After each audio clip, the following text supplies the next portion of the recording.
Okay, good evening everyone, and welcome along to this evening's tender writing webinar. My name is Keith Whelan, and I run a business consultancy called The Grand Sky, and I've been asked to deliver this tender writing workshop for you this evening. If anyone has any issues with hearing me, please identify so now if they'd like to write in, would have the opportunity to do so, and we're trying to correct those at the outset. The format for this evening's webinar is as follows: that we're going to go through some generics of tender writing, how to approach a tender, what you need to do in terms of a tender.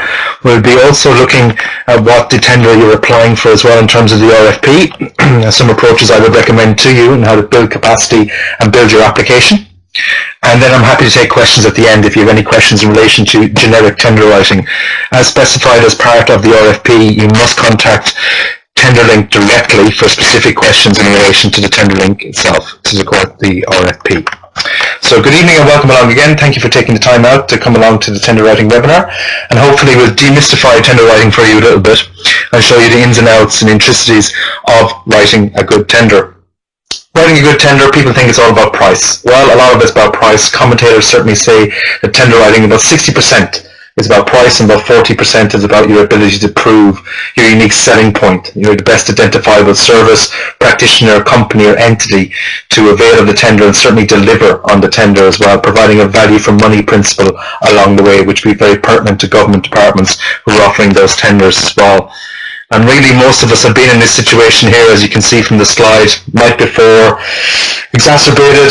We've all got to that point of writing the tender basically, and we're trying to mitigate that, mediate that for you tonight, certainly about how you're not there doing the last minute tender applications. We should be really planning our tender applications. We should be looking at drafting our tender applications basically the whole way through, and looking at the collation of data, drafting our budget, obviously, which is integral, as I talked about as well, and getting our facts and figures correct, basically, asking questions, attending information sessions as you're doing tonight, and utilising what's there. People always ask me where are the answers to a good tender, usually contained in the tender itself, the tender documentation that's been provided to you as part of the RFP, and certainly the questions themselves. If you break down the questions, the answers are already there. The key words to explain what information I want to attain from your answer already. So first and foremost, I really want to go through a couple of pointers for you. If you want to listen to it here and clean, I'm happy to go back through them at the end as well. And really it's about using the templates or formats provided. We find that a lot of people deviate from that and send in their own templates and formats basically. The sections are there for a reason. They have word limits and require certain file formats, so please use them. And please obviously adhere to that and be accurately following the requirements in response template. Make it easy for the tender review panel to consider your offer overall, rather than deviating from that and submitting unsubscribed material, unsolicited material, unsubstantiated material. What I mean by that is everything you should put in the tender should have rhyme and reason. Make a statement, back it up with fact. Reference, reference, reference, particularly government reports, government documentation, and as you can see from what was being provided to us already in terms of the RFP, it's already subscribed to you that you should be reading certain government documentation and reports and extrapolating information out of that to answer your question and to answer the RFP. So it's been across current affairs in your sector and understanding what you need to do in terms of the provision of the templates and the formats required. The questions are there to attain information from you and no more. So we don't need waffle, we don't need wordology, we just need clear, concise and compelling. And certainly we just want you to get straight to the point, but build a good case around it. Certainly give us a case study. Indicatively show us how you've done this perceivably in the past, who you've worked with, how you've done your project delivery or your program delivery, how much it's cost you to do so, what geographical expanse or demographic have you delivered in basically. Prove it to me. So if you say you're one of the best in your area, prove it to me that you are. And more so than ever before now, I'm looking at collaborations. I'm looking at consortia. I'm looking at how you can amalgamate with other entities by signing MOUs with them, memorandums of understanding, or building a consortia where you become the lead applicant, and how you can deliver into the area on the tender to a wider geographical area for what the tender is offering, and to a wider social demographic as well, whether it be Aboriginal or multicultural or whatever the case may be, subscribing to the tender itself. Time and capacity really is going to be your biggest issue when it comes to writing a tender. Certainly writing a tender and delivering a tender. I don't think most people contemplate that actually what happens if they actually get the tender, and the amount of work that's entailed in that, the amount of evaluation, acquittal, auditing, reporting that's needed basically by you. So you must understand that before going in and before signing the contract as well. But time to write the tender. As I said, no last minute applications. It is not the best way to go, as we know with anything in life. So planning a timeline against a timeline now with the expiration date obviously coming up in a short while, basically working back from that, doing drafting, collating information, making sure you have everything so you're not pressing the panic button and pressing the sending button on the day that it's actually due.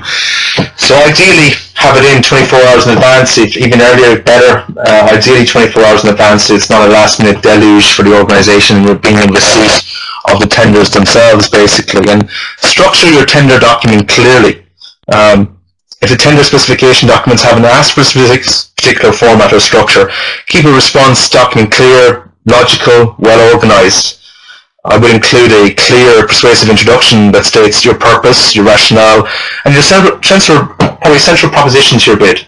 So your purpose, your rationale, why you're applying for this tender, why you think it's suitable for your organisation, why do you think you're a suitable applicant, basically.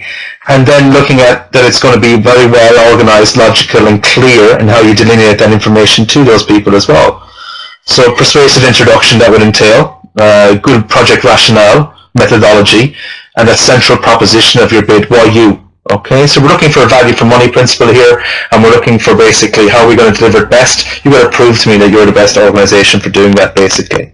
Okay, so think about those things before you even going ahead and do it at the end of the day. Alright, so really it's about your business. Okay, so who are you? How is your business qualified to tender? What specialisms or unique selling points, as I said previously, can you focus on in the tender? How does your business address the tender's strategic aims and objectives? That's very important. So how do you address this tender's strategic aims and objectives? In what specific ways can you compete on cost? E.g. that you can source locally, or the infrastructure, the resources, or the staff capacity to do this, basically that reduce or minimize cost overheads, which indicatively makes your budget more competitive. What specific skills and experience makes your business stand out? Do you have any staff members that recognize reputation in their field, luminaries in their field, and service delivery and what they do, and the way you do it is more efficient and effective than other organizations? Have you done a competitor analysis? Have you looked at who else is out there doing what? Okay, and what's your point of difference? Again, back to that unique selling point. Okay, what evidence is there to show that your business can respond quickly to events and carry out effective decision making? So not only that you're across probity, transparency, have good governance, but you're proactive rather than reactive. You have an efficient, flexible model as a working organization that you can deliver on this tender. And if the goalposts do move, to use the analogy, then you're flexible enough to move with those goalposts and change, and you can basically implement that change as deemed fit by the tendering body. What evidence is there to show how you build relationships with your customers? Okay, why do they validate you? Have you done your testimonials? Have you questionnaire them? Who validates you? Letters of support if required or requested. And again, what ways have your business proved its flexibility? What way is your business model flexible?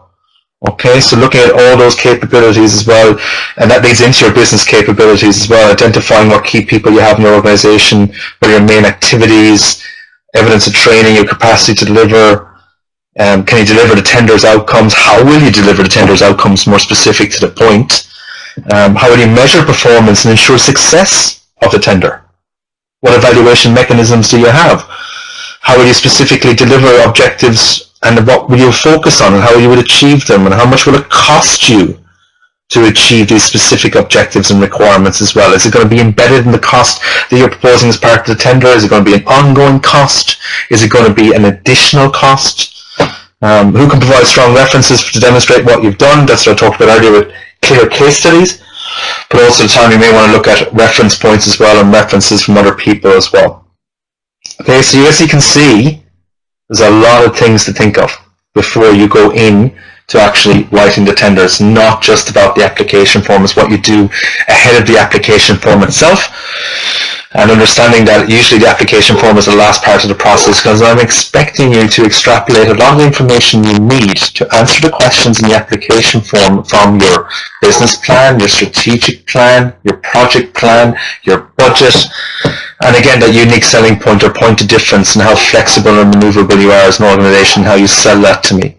So a lot of commentators have said that tenders really are a sales pitch, and in some ways they are. They're really about selling your organization and how you can be the best organization possible at the most cost-effective price, and that you have the sustainability and the innovativeness to move forward as an applicant in that regard. And there are two very key words, I think, in terms of tender writing in Australia at the present time, how innovative you are. Again, you have the flexible model, which we talked about, but basically how innovative you are in the way of your service delivery, your staff, everything else, basically, okay? And then sustainability, that you're going to be here as an organization in years to come, for not only the duration of the tender, but in years forward, enacting on what you've learned from the tender and moving forward on what's there in the tender, basically, and again, providing value for money, that you're not going to capitulate in some shape or form, or God forbid have to happen to hand the money back and actually renege on the tender, as may happen in an unfortunate circumstance. So writing a tender really is about being concise, compelling, clear, identifying your experience, and most importantly, identifying the price. So concise, I just want to see it in short, impact. I want declarative rather than conditional verbs. For anyone who did honours English out there, basically understanding adjectives, verbs, basically understanding how you can get it across in a very concise fashion. You don't need 100 words, 10 words may suffice of the sentence. Compelling, well, what makes it a compelling case outside of price? Is it your modelling? Is it your staff? Is it your innovativeness? Is it where you're placed? That you have flexibility of geographical scope to cover all of the tender, basically, in these serviceable areas identified. And being clear about that. I think a lot of people talk around the subject in terms of tender writing and waffle and wordology and don't get direct to the point, and it becomes an investigation for us assessors, basically, to go and look for the answer. And we have an acronym ourselves which we use, which is TMTF, too much, turn off. So if we have to go on seek and search and find and try to get where the answer is and speculate, is this what the applicant is saying? Well, it's all too hard. It's too much, and we have reader apathy then, and it becomes a turn off. So at the end of the day, say it very clearly, say it very concisely, and say it very compellingly in what you want to say to me and what you want to say as being the best possible tender applicant. Talked about experience before through case studies. It's very good to say, look, we've either been in receipt of a tender before from a government agency and successfully delivered on it, or from other entities as such, and we successfully delivered on tenders. Show me your experience. Show me your experience in delivering on a tender. Show me your experience in what you've done in terms of business management, business development, that you know your business inside out, that you know what you do in health services, that you know what you do basically in relation to what the PHNs are trying to achieve, basically, and what government's trying to achieve, and what you can do in your area, and understanding all of that, and compiling all that data. And I use the word data for a reason, because stats and facts are fantastic in a tender. Stats and facts legitimize a lot of what you want to say in terms of your argument, if you can benchmark it against given government reports, as I said earlier on, but also stats and facts, conclusiveness, solidity in stats and facts that can add to your argument at the end of the day. So understand that basically as well. And price, of course, it's all about price really in terms of a tender, and that you are cost competitive at the end of the day, but not cheap. Cheap can be perceived to be nasty, and cheap can come at cost. So it's about being cost competitive, not cheap, and understand that as well. It's not about undercutting, it's about being cost competitive at the end of the day, that you can do it for the price that you state you can do it without coming back and asking for incrementals along the way. Be realistic about your abilities. I think a lot of people inflate that along the way in terms of when we're writing a tender. I think they'd say they're bigger than Ben-Hur, to use an analogy, or basically a metaphor, and understanding that they want to sell themselves as the best thing since sliced bread. But it's being realistic about that as well. And I think it's about your reputation, and basically that it may be too high a cost to wear, that you've got to understand, can you legitimize this application for your own organization? Should you be tendering? Is this the best tender you should be applying for? Should you wait till next year, or when the tender is renewed again, basically, when you have a better chance, an improved chance to tender, because you can increase the capacity of your organization in the interim? And really understand that, because I think the best thing you can do is do a go, no-go document, which you can find templates for on the internet.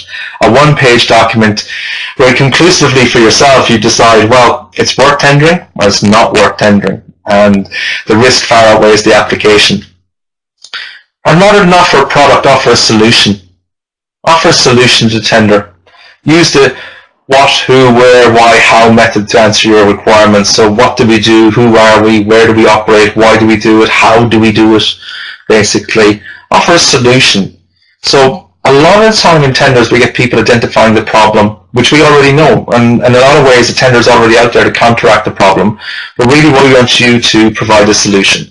So yeah, you can identify the problem, no problem at all in terms of the tender, but please, please, please give me a solution. And it's usually best solution wins as well, basically, as long as it's cost competitive as well. And as I said, to reiterate again, low price does not always win. Let's shatter that illusion. Most people think you have to be cheap in a tender. You don't. It's about being cost competitive, as I said, and understanding things cost what they cost. As I don't see it as artificial budget inflation. There's no padding out of the budget, basically. And understanding the requirements and legality and legitimacy of the tender and what it's there to achieve at the end of the day as well. So think about the price quite clearly. Think about the margins. Think about what's going to cost you in terms of ongoing costs, salary, factoring in inflation, all the added costs it's going to take you basically, and trying to be cost competitive rather than undercutting. See what it is, and then see the viability of moving forward with that tender still basically while you're applying. And certainly when it comes to your application as well, it's a lot of people leave out the blatantly obvious, which is the obvious details. So things like your ABN. A lot more tenders now, you're looking for a company profile or capability statement. It's like a mission statement, really. It's like a paragraph identifying how good you are, what you do in a company profile. Whether you propose a subcontract, you need to clearly delineate that, obviously. Different from a partnership agreement, those MOUs and consortia I talked about earlier on. It's really looking at, are you going to be employing subcontractors? And that can be a pro and a con in its own way as well. The price for each product or service you propose, an indication of whether these are fixed or variable. Are they based on exchange rates or consumer price index variations? Any conditions affecting the price, either now or in the future. Delivery details and charges, if there are any basically, or any deviations from that. A proposed schedule indicating milestones or delivery dates.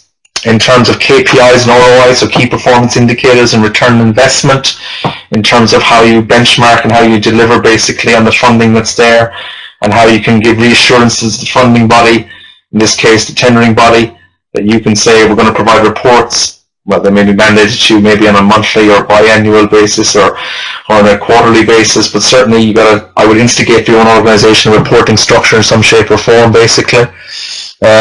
You got to look at GST and other taxes, applicable insurances, some cases ISO 9001, the quality management process, intellectual property rights as well, obviously. Do you still retain intellectual property rights and understanding that? And a description of any variations you propose in meeting the conditions of the contract. You are allowed to look at having variations. Do you want to describe those? Do you want to put them in a different policy document, obviously, at the end of the day? All very, very, very important. So you can see it's about doing your homework. You can see it's about giving yourself time to compile all that information, to put together those templates for yourself internally before you extrapolate what you need and answer the first draft of your tender, basically. And then still being, to reiterate, and this is really what I want you to go away with tonight, understanding about being clear, concise, and compelling as well. So a response to a tender or bid is not supposed to say what you can do, but how you can do it. Alright, that's the how is the all important. Okay, what you can do, I can probably source that information from the web, from your website as it is, or from what you've given me as an organizational preview paragraph that I just talked about there basically as well, that company profile or capability statement. But certainly how you can do it. I think that's where you fill in that 40% in the tender basically. If I'm saying that 60% is about price, 40% is you signifying to me how you can do it, how well you can do it, how much better you can do it than anyone else, and how innovative you are in what you do. And that's what impresses me. And I think you need to think about that quite clearly as well. And if that's doing a mind map for yourself and looking at word association, what words symbolize your organization, if that's you drawing a line down the page and looking at pros and cons about how you can do it, how you are doing it, how you're going to increase capacity with this tender to how you can do it even better. I think you need to identify those things for yourself. So learn from the process from a tender writing experience anyway for future tenders, and I think that's something you can all take away from this process as well if you decide this one particularly is not for you. But for future tenders at government level, I think you need to look at implementing these documents, these procedures, these protocols, because they will help you in the long run and how to build your tender case as an organization at the end of the day. Okay? Now, I always reiterate this, and I can't believe I'm still saying this year in, year out, but answer the question and address the selection criteria. There's still people who do not answer the question and address the selection criteria, or do so in a with great brevity, and not give us enough information to make a judgment on at the end of the day. So I know it may sound a bit trivial, or you may think I'm even joking about it, but certainly answering the question is all important, and really getting across in a concise nature, and that's your biggest challenge. Getting a lot of information down into a concise nature of a couple hundred words or similar characters, basically. It's a glorified tweet, if you like, in terms of getting across what you need to get across. But I need you to address that selection criteria very, very clearly and describe the benefits the buyer will receive from you. So again, how you can do it. What are the benefits? What are the added benefits of how you do it and how you do it best, better than anyone else? So I'd like to see those specific examples through the case studies and how you meet the selection criteria rather than simply stating, as I said in that slide, how you can do it. Oh yeah, we do that. How? So make a statement, back it up with fact, basically. Show me a case study, show me an example of how you do that. And it's important you highlight those credentials and provide verifiable evidence, because it goes a long way in determining who's going to be shortlisted and who essentially at the end of the day is going to attain the tender, as well as explaining how you approach your delivering the tender will meet the buyer's needs, because that's what the buyer's concerned about. How is this person going to meet my needs of the tender? So they must be addressed, not how you're going to meet your own needs, but how you're going to meet the buyer's needs. And always keep that in the back of your mind as well. Okay? Identify requirements that are most important to the buyer and cater for that in your response. So research the tender, research why it's been formulated, what it's there to achieve, how you fit into that mix, where you fit into that mix, and how you can do it better than anyone else, basically, in terms of what they're asking for as well. So a complete document has a clear win theme and is able to clearly articulate your business goals. You're done. And that's what I'm looking for. Just show me how you're going to win this, basically, and what are the best possible solution to attaining the tender, basically, and you articulate what you want to achieve, what you have achieved, as we talked about, and what you want to achieve as an organization at the end of the day as well, basically. I'm interested in where you're going forward as well as an organization, not just where you come from and where you are, but where you're going, obviously, and more importantly, where you're going with this tender and the servicing this tender. Where does it fit into your business model? Where does it fit into your business plans? Why do you think this is integral in moving forward as an organization and service provision of what you want to achieve in terms of what you want to do? So the application, needs to be professional. In other words, we judge the book by the cover. If it looks like a sloppy application, you will be perceived as a sloppy organization. It needs to be readable. And that's self-evident at the end of the day. Basically, I need to understand what you're saying to me. And I'm not just talking about using English here. I'm just talking about being understood. It's legible. You proofread it. You edit it. You look at the typeface. You look at the font size. You look at that it's understood. And when I read it, I can understand of it. Okay? It's compliant. It's eligibility-wise. It's compliant. It's eligible to apply. You're persuasive, but professionally so. You're not overtly persuasive. And it's complete in terms of no gaping holes, gaps, unanswered questions, gaps in the application in terms of sections being left blank or no attachments if the attachments are required. Then you're looking at winning. So you must build up that case and build up that argument basically the whole way through, and understand that I'd be looking at that as a checklist for yourself amongst many other checklists that you're going to be utilizing as part of the tender process as well. And obviously at the end of the day, it's looking about what capabilities you have in-house to make this tender happen as well. You know, I mean, you need to get a team, really. I advocate quite strongly you need a working party in your organization to make this happen. So whether it be someone from marketing or comms, or someone basically from HR, someone who's in strategic planning, the CEO, the COO, definitely someone from finance. If you're a smaller organization, you still need people because it's too much to do it on your own. It's really too much work to do. So I get together a working team, at least 2-3 people, identify what each person has to do, report back, see where you are, given a timeline and project management, and then designate one person to write it, and maybe designate one of the other 2 people to objectively read through it, play proofreader, editor with a red pen, go through it, pick up the mistakes, because you never see your own mistakes when you write a tender or any business document. So give it to an objective third party. You can look at the mistakes and then go back and correct it and clean it up. I think you need to give yourself time to do that, and that's where most people let themselves down. That's where we see a lack of standard or good quality applications a lot of the time, because they're rush jobs. They're really done at the last minute, and we can see they're done at the last minute. So take your time, pace yourself, plan it properly, clear, concise, compelling. I think you'll have a really good chance of writing a really good tender that your organisation can be proud of at the end of the day. And that leads me nicely into the segue, as I said, about reviewing and grammar check. So no spelling or grammatical errors. Get your dictionary to sort us out, basically understand going through it. Edit for readability. Convincing documents, easy to read. Free of buzzwords. Well, there's a temptation to use a lot of the buzzwords that are out there at the moment, basically. Innovation, sustainability, effectiveness, efficiency, outputs, outcomes, robust. All it's called tender speak. I think you can use the words as long as you put them within phraseology that's understood, number one. Number two, it's in context, and it doesn't just stand out there on its own at the end of the day. It must do something as a word or a phrase. But more importantly, certainly as an assessor in the past, words that capture my imagination in terms of linking your argument together for the tender. So words that draw me into the paragraph or draw me into the text box, and words that I can understand basically as standout points for your argument. Conduct a sanity check and content review. That's what I said about getting an objective third party to go through it and proofread it, and just really what they call the Joe Bloggs effect, that someone on the street could read it and understand the argument. That doesn't mean it's simple in nature or simple in wording. It means that it's understood. Reformat. A persuasive document allows the content to speak for itself without unnecessary fluff or dressing. It's just do exactly what it says on the tin. You don't need to pad it out or inflate it in any way, shape or form, or impress me with your honours English. I just need to see something exact, and I need something measured, and something that's going to give me what I want in terms of answering the question, the information I need to make a discerning decision on your application, and that it's compelling enough to make me read on, and compelling enough to make me make a judgment on you at the end of the day, that you're not basically gone in the first call. Okay, so a lot to think about again. You will be getting a copy of this presentation, so go through it with a fine-tooth comb again and understand that for yourself and make your own notes as you see it again, and make your own notes as I'm commenting here tonight, and certainly feel free to ask me some generic tender questions again basically at the end of the session.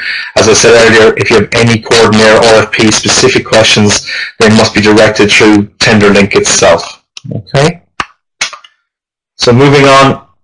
Request for proposal. Well, as I said, price is not the sole determining factor in assessing value for money. Okay, a comparative analysis of the relevant financial and non-financial costs, the knock-on effect, the benefit, who's going to be affecting and benefiting, more importantly, obviously, that you're servicing what we want to service out of the tender, and the benefits of alternate solutions throughout the procurement will inform a value for money assessment. So factors to consider include, but are not limited to, your fitness for purpose, your fitness as an organisation to carry out this tender, your capabilities in terms of being financial, as I said, sustainable, that you're going to be there to carry out the whole duration of the tender, potential suppliers' experience and performance history, your flexibility, including innovation and adaptability, as the tender may change over the period of time and the contract may change from the original specifications as outlaid initially in the tender, and the whole of life costs, that you can embody those basically for the duration of the tender. And you're not going to be coming back and asking for supplementary funding in any way, shape or form. So all of these things you must think of again in terms of that go, no-go document, as I said before, basically, and understanding, well, is it viable basically for us moving forward in terms of the application? Or should we just really pull the plug now? Is it viable for us basically?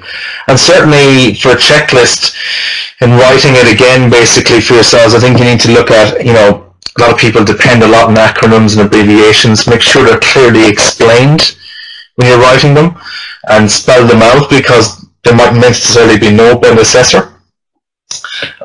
Set out the tender specification documentation clearly. Check documents if they need signatures, deadlines, numbers of copies, word limits, that you fall within the parameters of that as well. Avoid unnecessary cliches or jargon or street talk. I think we didn't use a certain standard of English here, basically, no colloquial language. I think that it'd be very good to about how you lay out your response as well, a logical structure. So what I mean by that is using subheadings or headings, charts and graphs if allowable, infographics, if you can get them into supplementary information or appendices when necessary to aid the comprehension, certainly. I mean, picture paints 1,000 words for an assessor, so if you have the opportunity to put in a visual aid, all well and good. If you don't, well, how do you delineate that information, again, back in a clear, concise, and compelling fashion? What words, what sentence will summarize what you're trying to say, basically, and across all that way? Make sure that everything you say is evidence-based. Make sure that everything you say is evidence-based. And it's showing me, not just telling me, as I said. It's all important. I think again, to reiterate that, a lot of people forget that they just tell me they can do it, but they don't show me in a tender application as an assessor, basically, how they're going to achieve it. They tell me they can achieve it, but not how they're going to achieve it. So I need to see the rationale, why you're applying, why you think you're the best organization.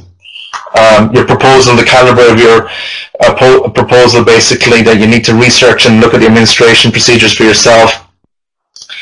Should we be applying? So that's the rationale. This is your internal policy document, really, before your go, no-go, encompassing your go, no-go document. Do we have enough to substantiate the proposal? Do we have time to write it? Do we have information to populate it? Is it going to take too long to get what we need? Can we meet the deadline?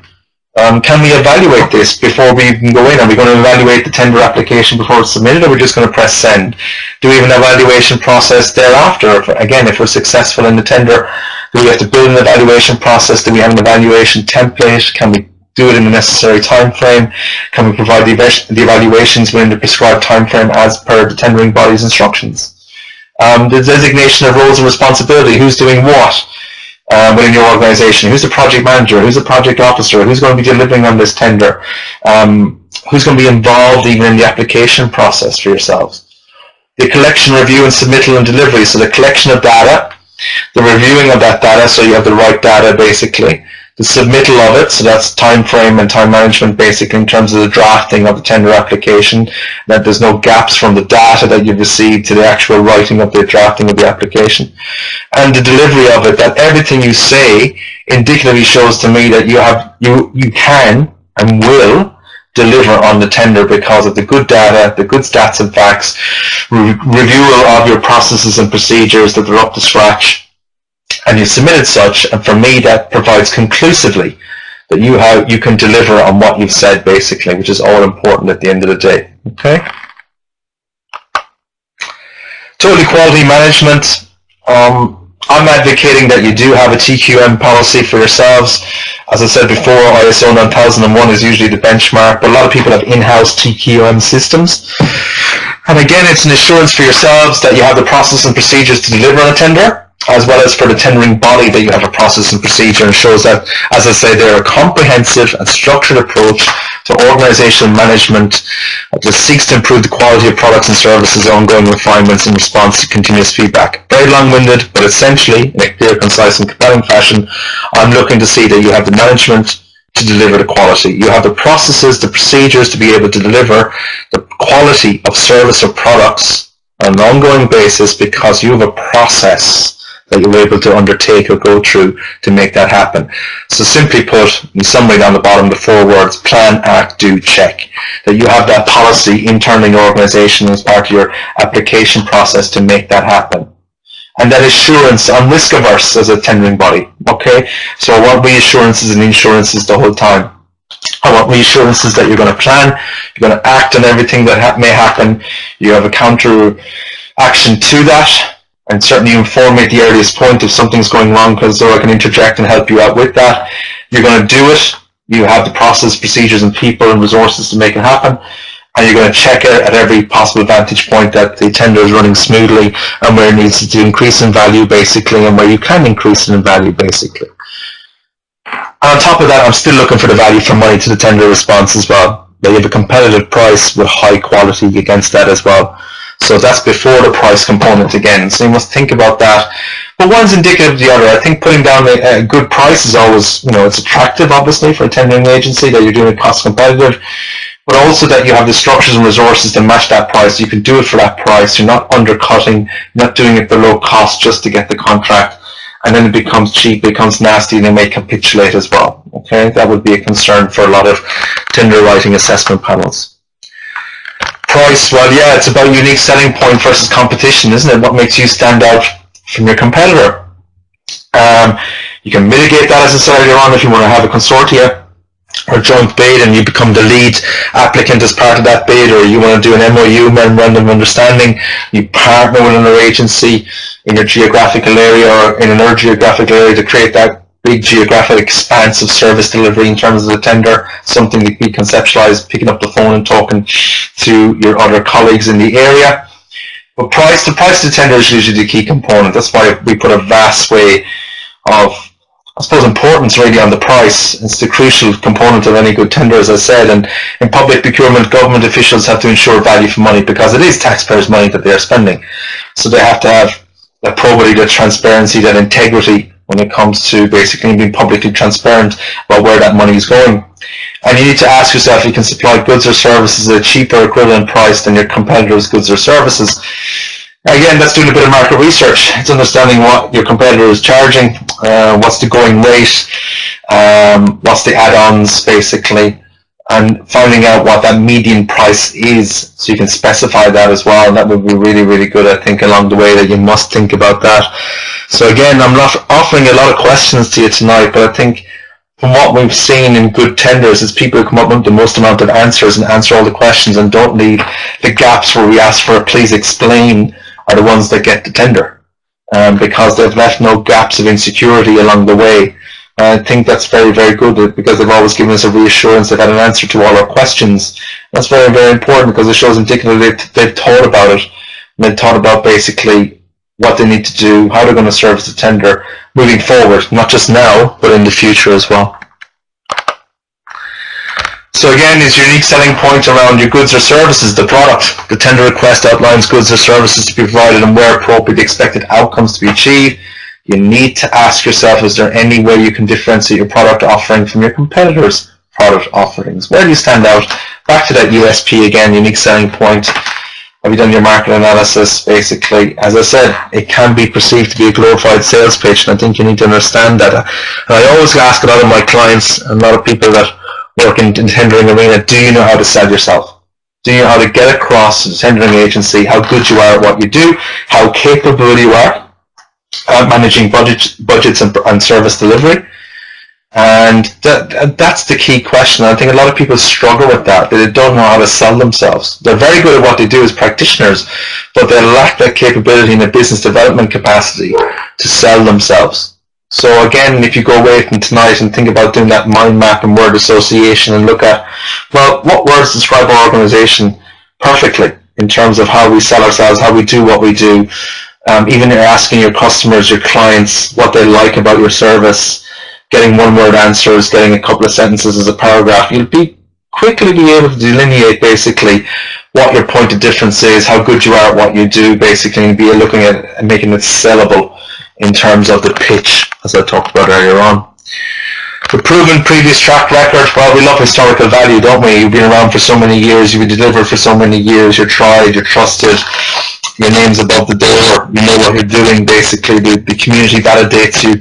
It's really about that, analogy again, if you build it, they will come. That basically people validate you in the community, that certainly if you put the service into action, there are going to be recipients for the program. You have a patronage, you have a client base, you have a database. You're able to indicate that in your application as well. And independent verification by satisfied customers, questionnaires, polls, surveys, data helps alleviate the perception of risk attached to your tender response. So it'd be good to include that information, those stats and facts again about how people validate you in the community and what you do, or other practitioners if it's part of a consortia or an alliance in some shape or form. Have you delivered this type of contract before? Again, it shows me you're industry capable. You're across about what you're able to do. You're proven at what you're able to do. You have the capability, the success rate, the resources again to do it. Have you got a proven track record of successful delivery? How good at you what you do? Again, you've proven this is not just in tendering, but across your business as a whole. And proving to me how successful you are in delivering programs, how you're successfully putting staff in the community to combat needs and be responsive to needs, basically. How you're on the front foot. I think I said the phrase before about being proactive rather than reactive, and that's usually a very good industry response from most organizations when they put together a tender bid, that they're not waiting for something to happen, that they move with the times and they're proactive, basically, in terms of service delivery. They're ahead of the posse, again, to use another analogy, basically, that they're cutting edge in the way they do it, and dissemination of information, product or services to their client base could be online or offline as well, and it's looking at it in a different way. Can this be backed up with robust references from previous delivery? It's always good to get those references, whether it be from local luminaries like your politicians or your mayors, or from just the public, or from end user at the end of the day. And I think they're just justifiable as those luminaries and VIPs. I think you need to have a myriad of them all, basically, in validation from people at the end of the day, from other agencies or other health authorities or health bodies, basically, that validate what you do is fantastic and it's much needed, and that we support you in your endeavours and what you do. Process and standards. Well, we need to have a certain standard about tenders, don't we? We need to have a certain standard base that we're not just going to give it to anyone. You have to have certain repute. You have to have certain working knowledge of how to operate the tender, basically. So I need you to go through, I was going to say variables, but they're not really variables. They're really encrypted in stone, really, and written in stone, whereby you have viable insurance options, basically. You're covered. You have the relevant insurance policy, the working with children checks, working any other working checks that need to be done, screenings, etc.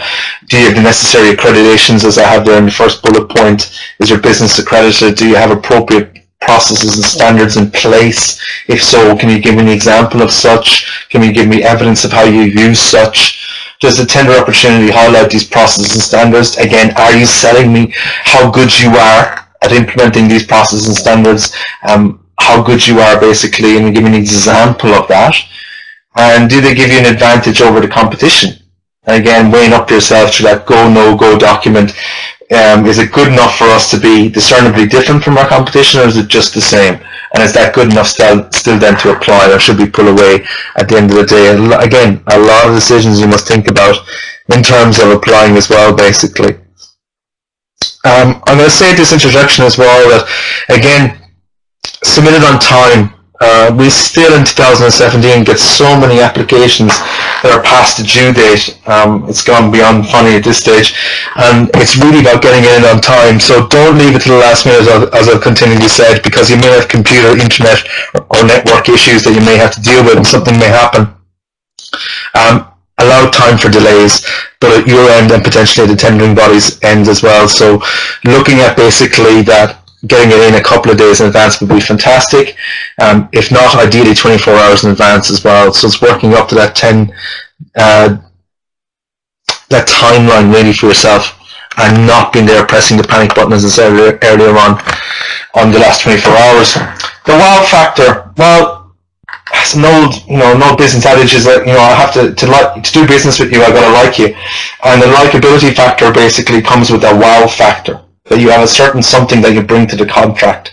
So again, point of difference. Is it through your specialism, your expertise, or your ability to innovate? You can be bold in stating this in the response, but you'll need to provide verifiable evidence to back it up. So again, tell me how good you are at what you do. Tell me what your point of difference is. Tell me basically how you stand out, how it's going to be different in that regard. I think that's all important. And again, it comes back to selling yourself. And as much as I say you need to remember about being clear, concise, and compelling tonight, I think it's very important as well that you remember basically that you need to know how to sell yourself and have that wow factor, and you do stand out from the other applications and go from the middle of the pile to the top of the file pretty fast, basically. Does your opportunity fit with our organization's strategic or business plans? In other words, what the tendering body is trying to achieve is what you're trying to achieve, and vice versa. That's very important, obviously. There's a correlation there, and that needs to be understood, obviously, by the assessing team as well as you. Basically, there's a correlation of mindset, a synchronicity of approach, and what we're trying to advocate through the tender, you're able to do it basically as well. Okay. Can we afford to tender? Is this something that's financially viable for you at the end of the day to do? I think a lot of people have misgiving about this and leave this to one side and basically think, yeah, I'm sure we'll be okay once we get to tender, we'll have the monetary resources to facilitate it, but there could be increased overheads that you'll have to absorb yourself. And again, is it the best decision for your organisation to go ahead and tender at this point in time? And can you afford to win? I know it may sound like a strange question, but sometimes winning a tender can't be the best thing for your organisation because of the unnecessary obligation that's there as well. And I think a lot of organisations need to think about that while there could be immediate joy within a nanosecond, there could be also perceivable aghast at the amount of work that needs to be undertaken and whether they have the capacity as an organisation that they thought they had the capability of doing, but no longer have the capability of doing. And that's a real key component and a question for the person that's writing the tender in your organisation and your CEO and your board. Is that can you afford to win it? Okay, so again, people think it's a strange question, but I think it's a very viable question in terms of basically what actually does happen if you get the tender, which a lot of people don't think about until that point in time. I was working with a procurement officer a number of years ago, and I know this quote that he provided to me when we were in conversation always stood out. And across any tendering platform, I've always tried to reiterate it because I thought it was so purposeful. So I knew the tenderer could do the work, but it did not include the statements of capability in their tender. It was frustrating, but I am obliged to only consider the information provided in the tender, and so they were unsuccessful. So while I may get the gist of what you're trying to say, unless it's there in black and white, I can't mark you for it. So give me black and white, don't give me grey. I don't need the in-between, I need exactly it there on the page. Don't let me speculate, because I have to mark against what I see in the page and mark what I see against the responses, even though I might know your organisation inherently as good as you do, in fact. But unless it's there, I can't mark against it. So please be sure that you've said what you need to say in your applications. Credibility. Your organisation needs to have credibility to be considered brand name and experience. Corporate sector talks about brand integrity. I think that's very important as well in tender, that I can trust you with the money, the financial resources of this tender, your credibility, your historical value, your organisational overview. You've got the people, the staff again. You're reassuring me of the credibility of your organisation moving forward. You've got a strategic plan. You've got a business plan. You've got a project plan for this tender. You got your profit and loss balance sheet, you got your annual report, you're audited every year, you're viable as an entity that should be giving you the tender. Your challenge is that you need to prove all that to me. Value for money. Again, people just perceive it's about price. Well, it's justified in many different ways, as you can see from all what I've said there as well. It's not just about price. Can translate into certain ways. It's an offering difference in something from suppliers in terms of quality, location, performance, delivery times, customer service levels, measurable results, flexibility, range, compliance, experience, skills, qualifications, accreditations, project management skills, reduced risks in any other areas that may provide you with a tendering advantage. Which do those stand out? Which ones do you want to pick? Which ones do you want to use in terms of your tender, basically, to make sure you can stand out from your competitor, basically? Okay, so again, write them as basically, certainly look at doing it basically in a clear, concise, compelling manner, basically. So as Jack has asked me now, how am I going to do that in 200 words? Well, that's the challenge, Jack, really, isn't it? I wouldn't use all of them. I'd look at using some of them, basically, because to encompass them all is too much. I'd look at the best 200 words to encompass maybe your quality, your location, your performance, your range, whatever you think is pertinent to your organisation, basically, and then write a couple of hundred words on that, basically, because it's added value on top of the price that you're offering as well. I think it's too much to encompass all because you don't have the latitude to do that. And certainly I think you need to look at, from what I've listed there, what would be the 2 or 3 you'd pick out, maximum 3, you'd pick out basically as offering you advantage for your organisation in terms of the tendering body. Risk management, well, it'd be great if you had a risk management policy. I think a lot of the time you may not get asked for it, certainly in the application process, but a lot of people get asked for it when they're about to sign the contract or they're undertaking the tender itself. So it's having a risk management policy for this tender, and I would advocate quite strongly. And again, with all these policy documents that I'm asking you to draft, you'll find they have a certain duration of lifespan, and they're multi-applicable for a lot of the tenders that you're applying for.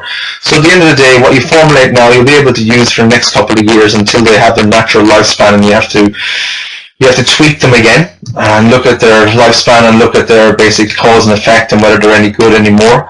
But certainly having a risk management policy will help you. I think if you draft that initially and again extrapolate information out of it and find basically the best way of going about taking that information out of the policy document, implementing it into answering a question, it shows you an understanding of risk management, and that's very important as well. Okay. So as I said there, the inherent to your tender, including proposed approach to buying the buyer's needs. This can be associated with cost, schedule, project management, technical solutions, performance, quality, customer support, and other aspects of your offer. So again, you got to look at them as subheadings and benchmarking risk against them, and benchmarking basically that how am I going to mitigate that risk in the eyes of the tendering body. So the tender management process should identify and assess those risks and essentially determining how each risk will be mitigated and managed. And in relation to the risks associated with your offer, tender documentation should describe your risk management policy, the major risks, and your planned approach, most importantly, your planned approach to managing those risks. So pricing, determining a pricing strategy for your tender is an important element, as we talked about. Consideration needs to be given to the consumer's budget, how much have you got to spend on this, and the budget range and funding profile, how much you potentially think you need, how much you think you need to run this, how much it's going to cost you, factoring in ongoing costs and inflation on salaries, inflation on overheads, as I said earlier on, your likely competitor pricing, your actual costs and profit margins as well. The objective of the price is to tender to win. So it's about being cost competitive, and means doing research in-house and research externally to see how much you do need to charge and how much does vis-a-vis your actual other industry competitor as well. And again, this is another quote that was said to me by a bid reviewer when I was on a panel a number of years ago, and again, it's just stood out for me. I thought I'd reiterate it here tonight as well. We liked your bid because it followed our format and was easy to understand. The other bidders seemed to make it a treasure hunt to get the information we needed. I think I talked about that earlier on, that we had to go on a search mission to find out a lot of the stats and facts and information that we needed in terms of the bid that we wanted, basically, or an applicant, or what they're trying to say even. That they talked around the subject and not talked at the subject. It's using the old journalistic mantra of making your words count, counting your words and making your word count. And I think that don't send me out there trying to find the information. The information should be right the way up front. But again, back to clear, concise, and compelling. Ensure that you also provide comment on your weaknesses, and a lot of people have issues with this because they think, well, surely that's highlighting a problem, or surely highlighting a weakness is a perceived negative. Well, no, not really, not if you're combating it, and not if you're overcoming it, and you emphasize the lessons learned from it and how you've overcome your perceived weakness, because you can't be infallible, you can't be without failure, no one's that perfect. So you've got to show me examples maybe potentially of how, you know, you weren't doing it right 2 years ago, you had a review, you had an implementation, and you now corrected it. And that shows me that you have flexibility, you're innovative. Again, back to those words that show me and reassure me again that you as an organization are adaptable. You don't just let things go on and on and on. You stop it, you change it, and you make it better as you see fit, and it's needed by your end user to be better as well. And emphasize how that past experience will enable you to deliver for the customer without risk of overrun delays. And again, that's mitigating that risk for me as a tendering body, which I find very, very comforting. So in addition, it is important that you link the prospective customer's needs, wants, and issues with what they're trying to sell. What you write should be customer focused and easy to understand by any reader. So including those not familiar to industry, product, or service, and I talked about that earlier on. It's not about writing simple, but it's a writing basically in a way that's understood, and it can be understood by the man on the street. So the style of writing needs to be persuasive, as a tender document is a mix of business and technical document and a sales document. The tender document needs to be logical, well organized, factual, informative, concise, and persuasive. And again, we're seeing issues with that over the time, basically, that people go off on tangents when they write. They don't stick to this linear argument. They go off and deviate, and they lose momentum, basically, and they've lost us, more importantly, as assessors, because they bring us down off on a tangent we don't know, and they don't tie up the loose ends for us at all. So you need to capture the attention in the opening paragraph of every answer that you provide. I think that's all important as well. Hit me square between the eyes, basically. Have an impact statement.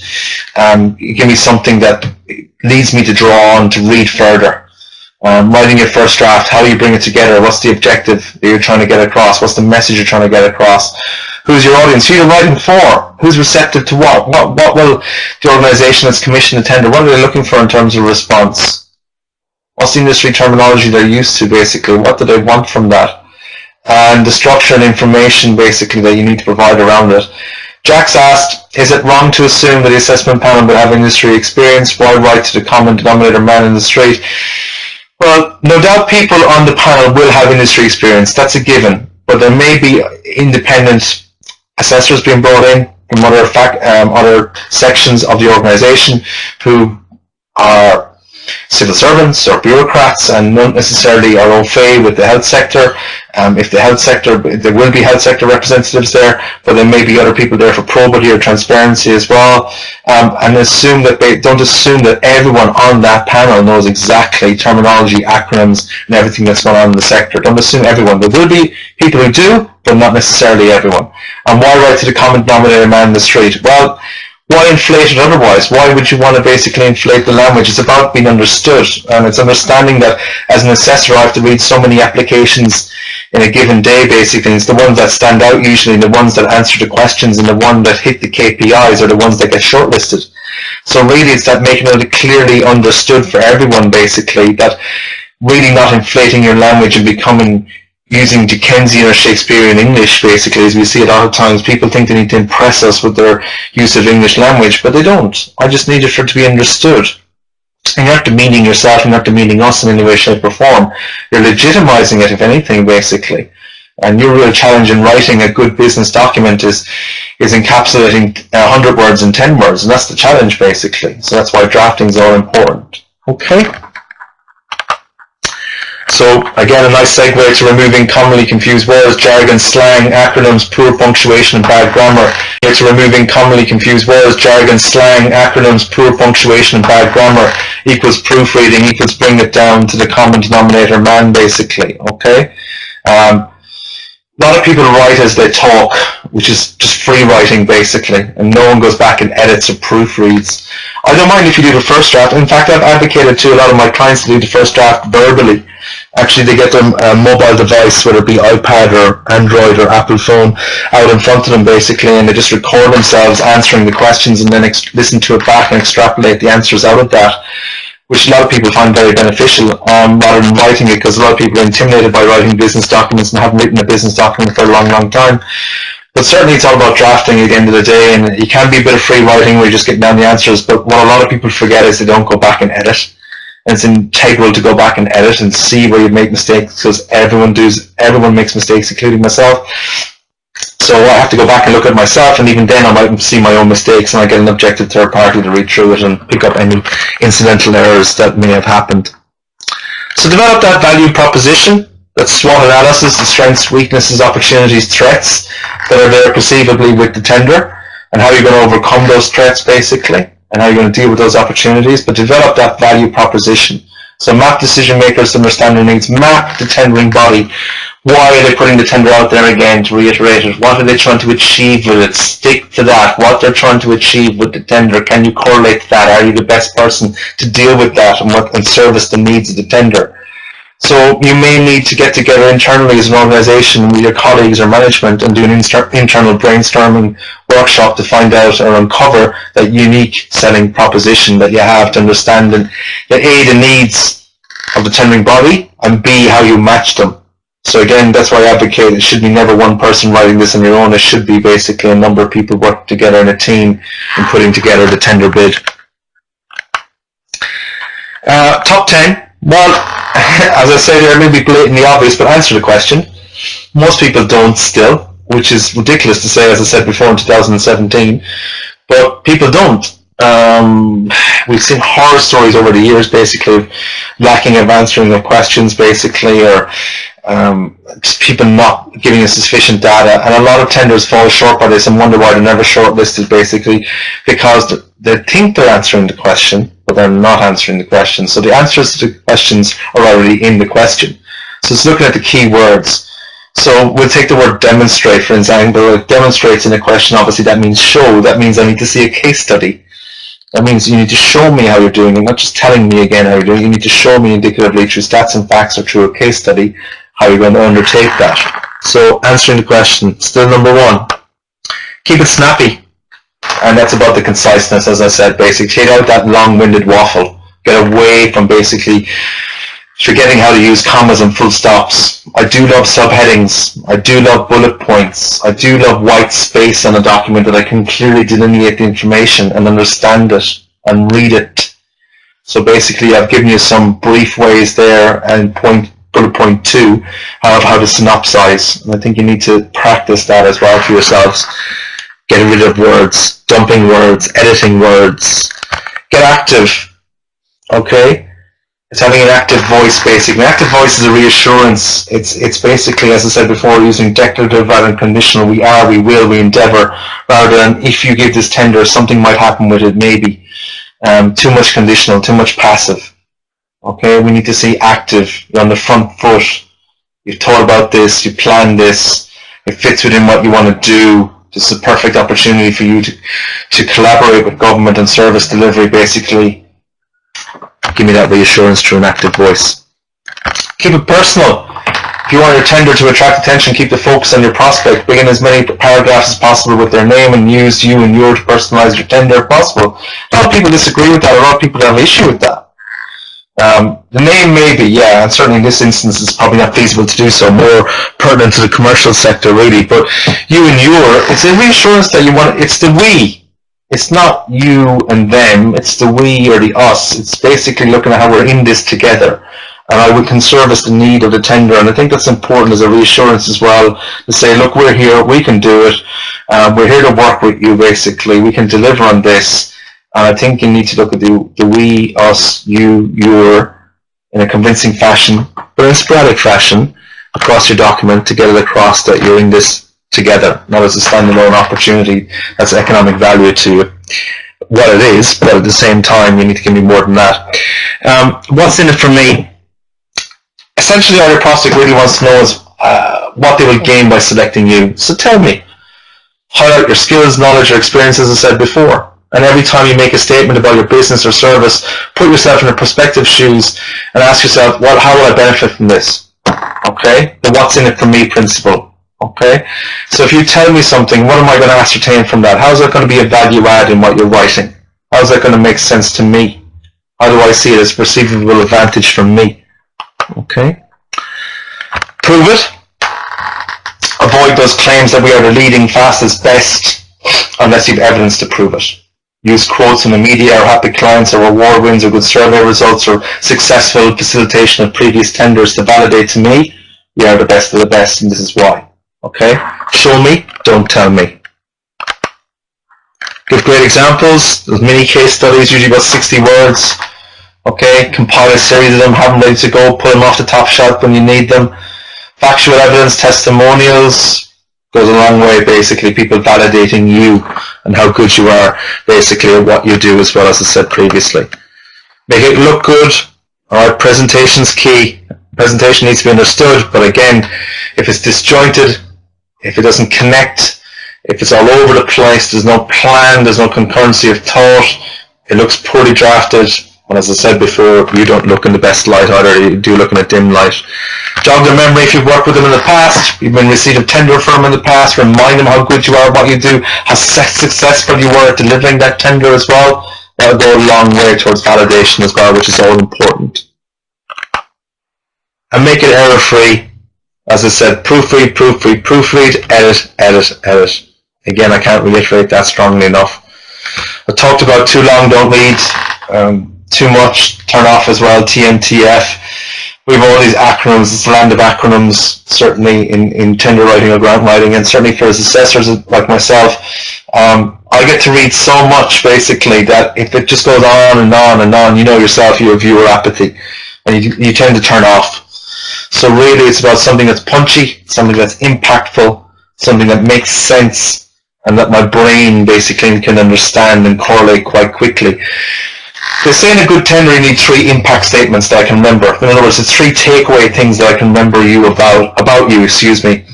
about your tender. So 3 determinable things that I remember about your pitch, your sale, your opportunity, your offering, your organization, your service delivery that stand out from everyone else who's applied. Because that's usually the human mindset of how much I can remember about you, basically.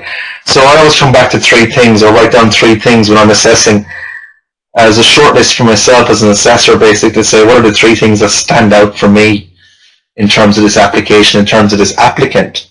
So for me, I think it'd be very good for yourself to draw up before you apply what those 3 things are for yourself that make you stand out. It's easy to get caught up in a detailed response. You have to look at the question first. A good response follows that good question. And I'll give an example earlier on, talk about demonstrate. So again, if I saw a question like this in an application form, as has been in the past, demonstrate experience in developing, delivering, managing and monitoring projects. We already stated about demonstrate, which means show. So I need a case study that addresses the 4 subheadings, which I've highlighted there, and they are your 4 subheadings in answering the question. A case study shows me your experience in developing, delivering, managing and monitoring projects. And that's all I'm looking for and no more. And that could be within 500 words or a character equivalent, but that's what I'm looking for.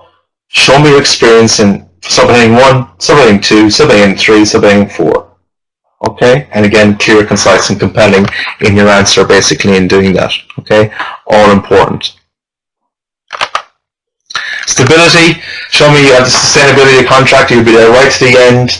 Enhance saleability, add value to your business, show me that basically how this tender is doing your organization a service, how it's increasing capability in service delivery, it's adding value to what you do, it's going to increase the potential of service delivery, it's going to increase viable outcomes and opportunities for your end user, it's going to impact the community, it's going to help the community, and you're the best person to do that in your community.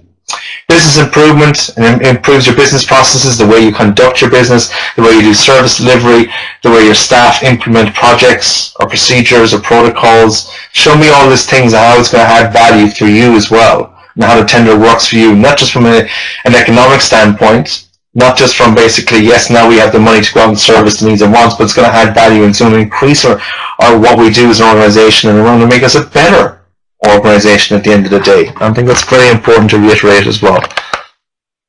So have your gap analysis done. That's twofold. One, externally, looking at what your competitor has and what you don't have in terms of price and other facets. A gap analysis, what you're lacking inside your organization in putting together the tender. What skill sets, what expertise, what human resources do you need to work together as a team, how are you going to go about that, do you have a procedure to make that happen, if you're a sole trader or a single entity, are you going to get outside resources to help you, professional help, whatever the case may be.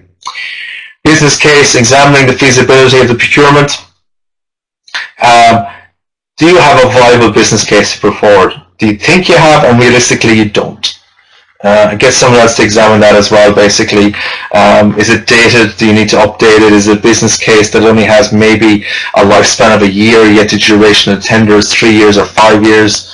And have you done necessary stakeholder consultation? In other words, what you've said you'll do in your tender is actually needed, that the people that you serve, your customers, consumers, clients, actually need what you're proposing, or actually you're the right organization to do it. And I definitely include that in your application to show if we build it, they will come. Again, to reiterate that statement, because it shows indicatively that it's needed, you're the best organization to deliver it in your area, and that your people feel the same, your client base. So your self-assessment checklist, again, it's kind of a deviation of a go, no-go document. Understand basically that you need to look at building something like this internally before you go apply. Thanks for asking that question, Christine, and thanks for answering it, Jack. Project schedule. Do you have a sample project schedule showing the time frame and milestones associated with a typical project? Can you benchmark it off something else that you've done?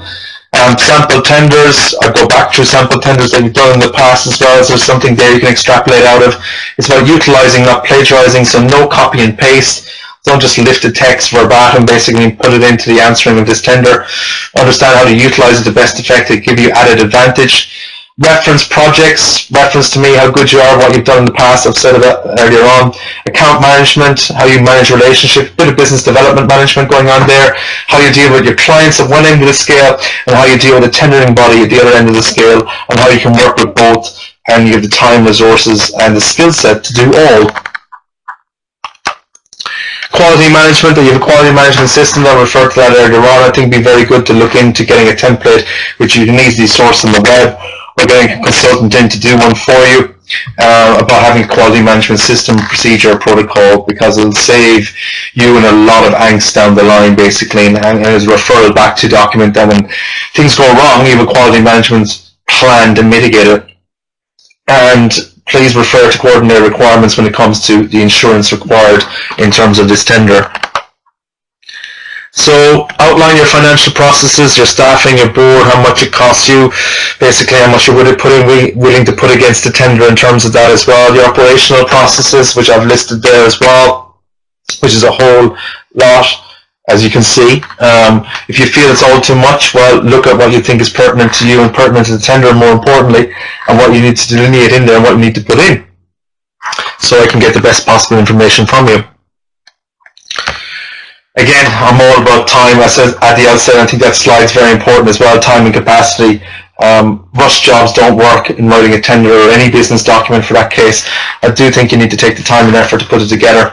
I think you need the resources internally or externally. You need to get the right people to help you with the bid itself, basically, people who understand their way around the tender and how it looks, basically, and what needs to go in, and someone to sit there and play devil's advocate with a red pen at the end of the day and assess, review and appraise it before you click on the send button.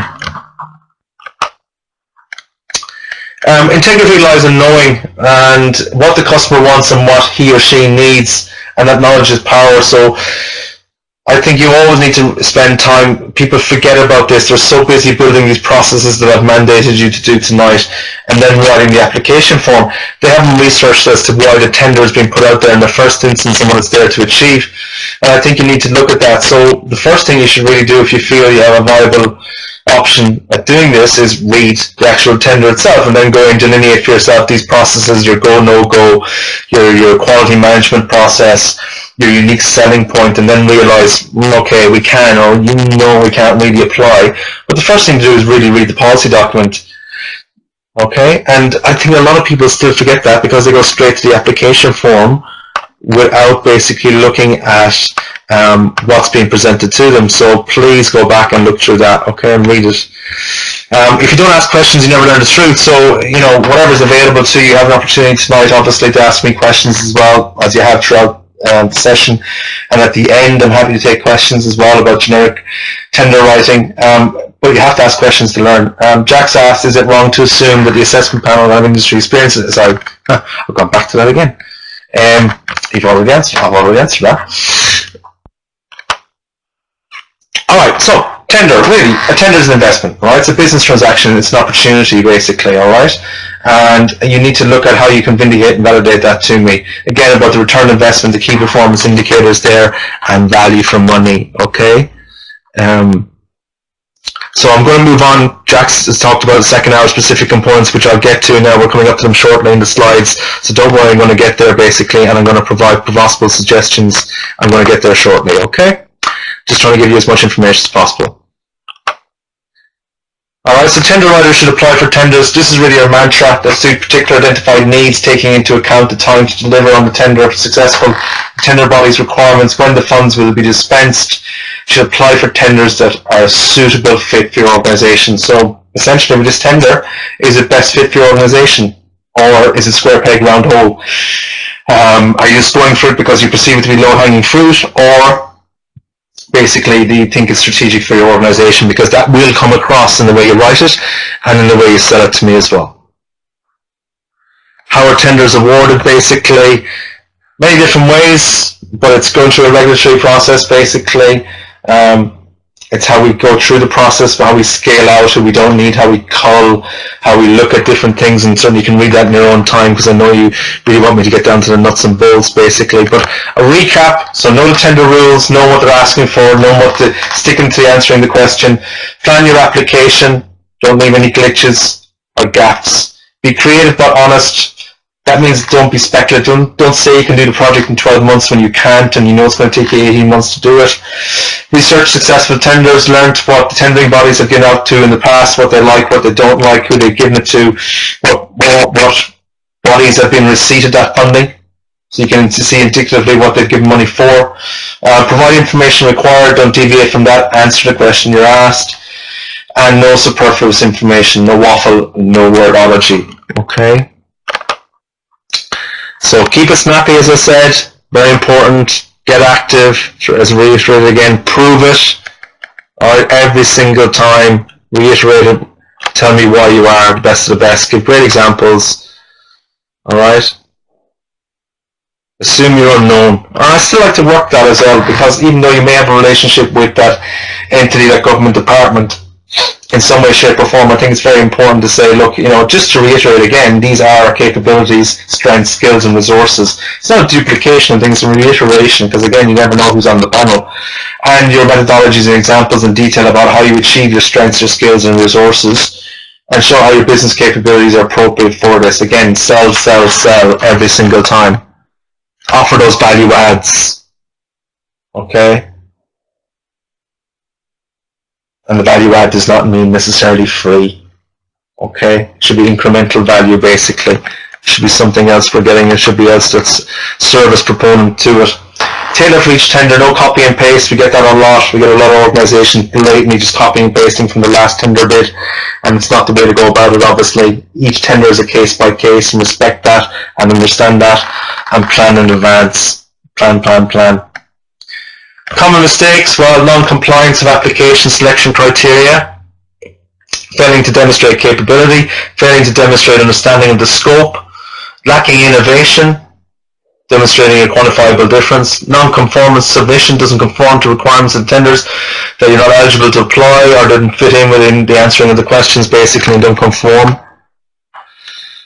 Right, you need to look at analyzing the documentation to establish what service or products need to be delivered, including timelines and quantities, identifying key performance indicators, good summary, mission statement. Again, I'm advocating all of these, but you may find you don't necessarily have to do all of these. Delineate from these slides what you need, what's purposeful for you, and utilize those to best effect. Doesn't